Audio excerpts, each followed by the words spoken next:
Recently, there was 5 years since COVID started and lockdown. And let's talk how I attended an interior design course at that time.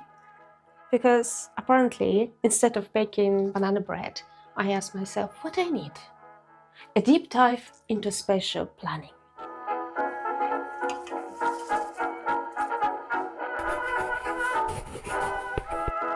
Do you remember those resolutions we all made during lockdown? Things like reading an ever-growing pile of books, watching every Oscar-winning film, or diving into DIY, or signing up for a course? Well, I was in the latter. As the song goes, you can count me with the dreamers, and my dream is a castle. Renovate it, live in it, and share it with my friends who wouldn't mind to hide from walls' nonsense behind thick stone walls. Well, something realistic.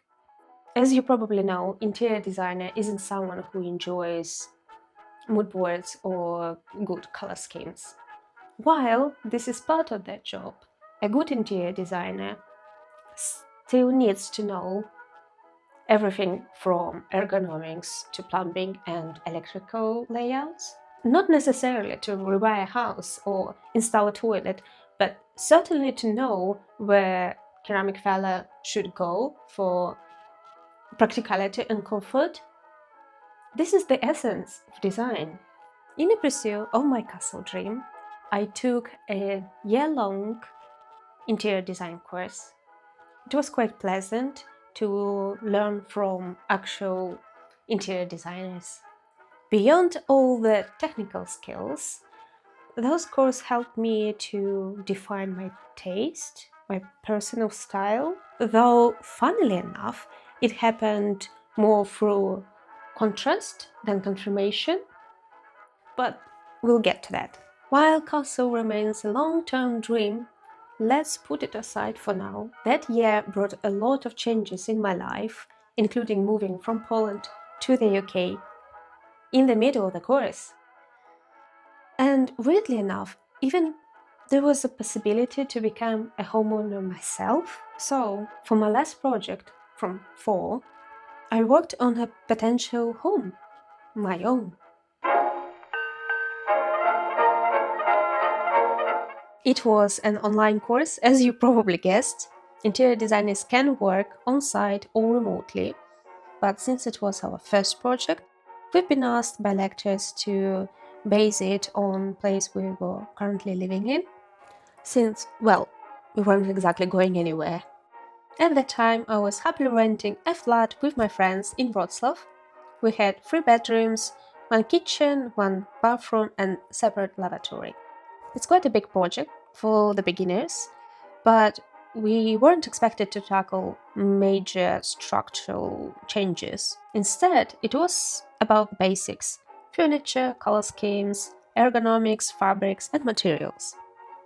This was when I finally had a space to think about what I actually like, which is bizarre because I always was interested in styles, whenever it's fonts or arts or interiors or fashion. I'd never quite put it all together. Maybe I just never asked myself this simple question: what I actually want? If you're struggling defining your taste, I would recommend this exercise. Forget about limitations, but forget about budget, forget about what Aunt Susan will say. Just sit down with yourself and gather images that you like, that speaks to you. Make a pinboard and see what patterns emerge. Once you understand what draws you in, it will be easy to find ways to replicate it. Yes, even with limitations. For example, I started sewing, never expecting to, or taking DIYs, or hunting that piece of furniture, that exactly piece of furniture. In today's world, it's possible. So what did I create? To my surprise, something that, while not being themed, had the warmth and comfort of wealthy hobbits' home. Earthy tones, smooth plastic textures, and lots of wood.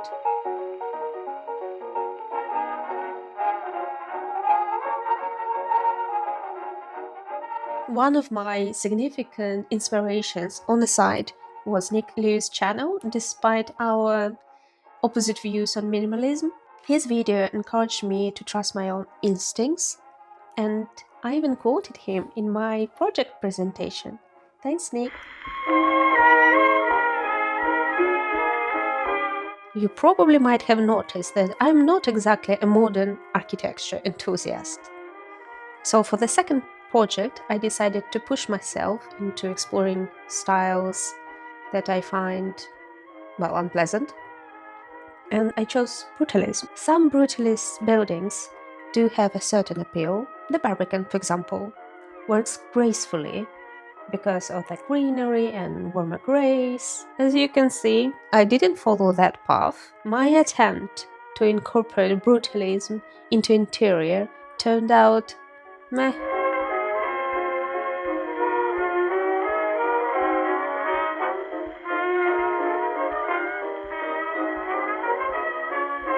Throughout the course, we were tasked with creating fictional clients complete with personalities, interests, and design preferences. It would have been easy to cheat here, to dream up the client that share my taste, but it would be pulling a fast one, wouldn't it?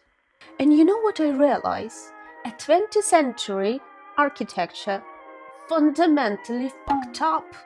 And this mess breached into interiors due to their relativity.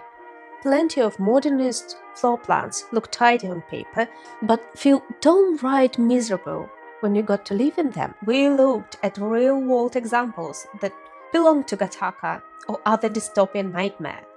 Places designed to feel unsettling. Why are we still designing houses that feels like dystopian movie set? This disharmony and contradiction bother me ever since. I do appreciate loft and industrial styles, but some places, is it a home or a waiting room for afterlife? No offense to the designer, but actually, no, full offense. A great piece of advice: look to folk interiors for inspirations. People in the past weren't stupid. In fact, they were incredibly clever in finding simple, elegant solutions for everyday problems. But look for yourself. I'm just a person on YouTube. At this point, I accepted that I was not, in fact, a brutalist. For this project, I designed a home for a Spanish couple living in the UK, giving myself an excuse to dive into Spanish interiors and blend them with British setting. Since my imaginary clients had plenty of resources, lucky them, I didn't have to worry about budget constraints. Honestly, it was a busy time for me. I was moving countries, we were learning about electrical layouts and plumbing. Drawing rather than 3D modeling became my escape, and while 3D modeling is beneficial, it was not always necessary for interior designer. Better to toss a coin to a specialist. For the last project, I wanted something practical, something that might be useful in my own life. Anton and I browsed listings on Rightmove to find something similar to what we might end up with. So the last project wasn't based on this house, but even so, it made renovation process so much easier. Renovating meant juggling multiple roles: manager, payroll team, cook, contractor, and a designer, of course. Having already worked on a mock project gave me a leg up on handling all this mess. And here is where reality sets in. Dreaming is fun, but designing within limits is a different skill entirely. It wasn't just about my vision, it was about creating a home where both Anton and I felt comfortable. There is a trick that I learned ages ago. When you struggle with self-worth, imagine treating yourself like a dear friend. Instead of being harsh, ask, how would I take care of someone I cherish? I didn't need this trick then, but it's worth remembering. Not a banner.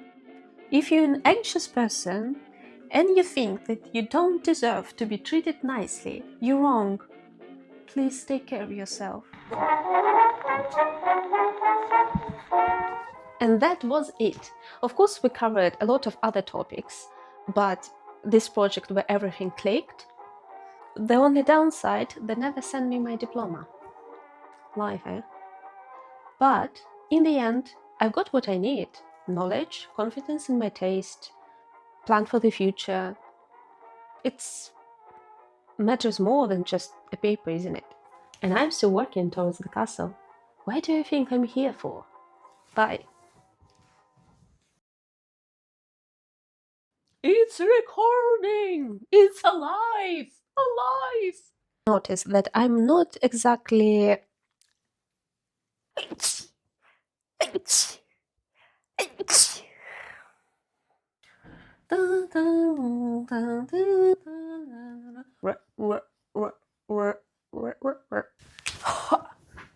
nice.